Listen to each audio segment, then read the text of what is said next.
Give it up for our next storyteller, Elsa Zuniga. I come from a really, really small town. It's the kind of town where everybody knows your business. So when I was in high school, I decided that there was no way that I would date anybody because, well, people would know my business. But I was a high school girl. I decided I could make one exception. I had a kissing buddy. And no one ever suspected it. I was the good girl. I was the valedictorian of my class. I was always studying. My sisters, my parents had a special rule for my sisters, which was called the open door policy. That if they had a friend of the opposite sex visiting, the door had to be open. Well, that rule didn't apply to me. They never saw it coming. So my kissing buddy was really something.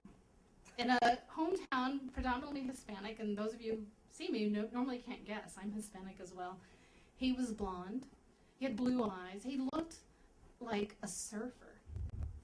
His name was Jason York.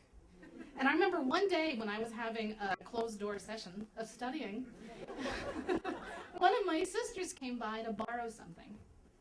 And a few seconds later, after I'd opened the door and shut it, and I was a little bit annoyed, but with no big deal, a few seconds later, another sister comes to the door and asks for something random, and then left. And then my third sister, I have three sisters, and I'm like, what's going on? Well, after my friend Jason left, I realized that the first sister had said, oh my God, Elsa has a movie star in her room.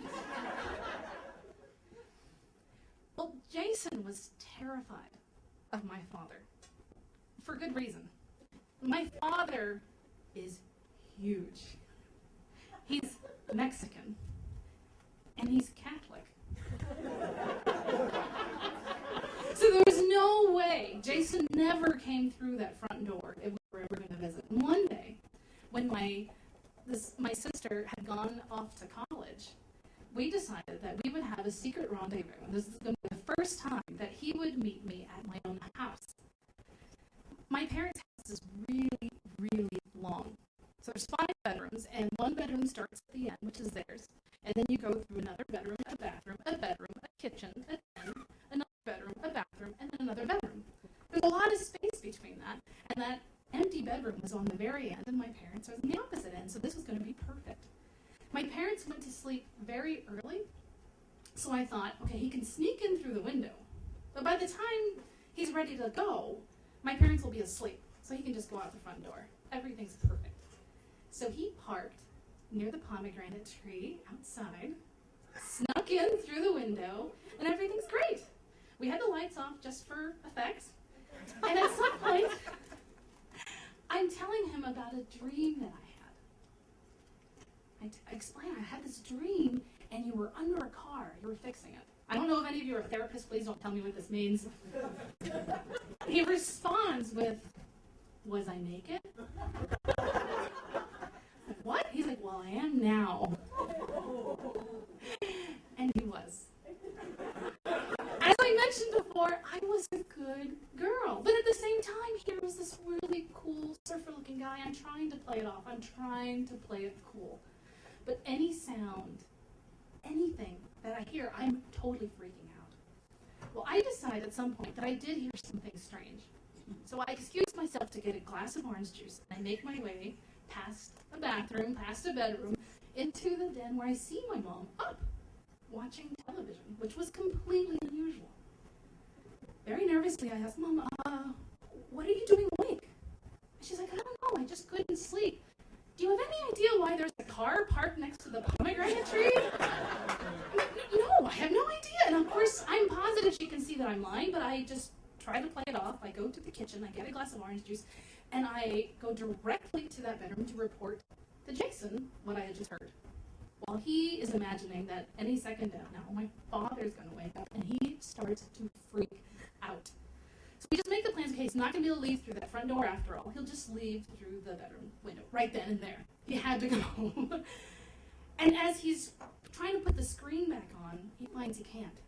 It won't latch. And literally, I thought he was going to cry.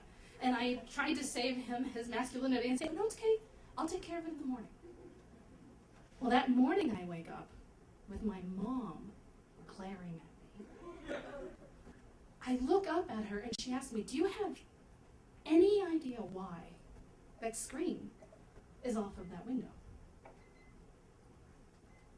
And again, I lied to her.